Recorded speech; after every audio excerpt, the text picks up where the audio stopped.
আসসালামু আলাইকুম। আমি মাঠের মানুষ, আমি মাঠে খেলি। মোস্তাক হচ্ছে পাকা লাউ, আর তিশা হচ্ছে একটা পাকা আম। ওটির ফুল মিনিং হচ্ছে আপনার ওটি করাই তো হবে। আমরা যে কবরটা দেই সেটা ঘুষ দিয়ে গোপনে কোনো রসিদ ছাড়াই বেশিরভাগ কবর দিই। একজন বয়স্ক মাওলানা হঠাৎ করে চুল টুল কালার করে তারপর টিকটকার হয়ে গেল। ভালো করে খেয়াল। ছাগলকাণ্ডের রাজস্ব বোর্ড থেকে সরিয়ে দেওয়া হলো মতিউর রহমানকে। প্রশ্ন ফাঁসে 2 টাকা কামাইছি সব।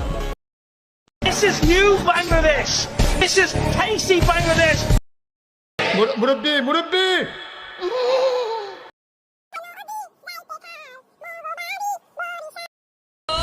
বাংলাদেশ। আমার যদি কখনো ভুল হয়ে থাকে আমাকে ক্ষমা করে দিবেন। বিদায় নিচ্ছি আপনাদের থেকে।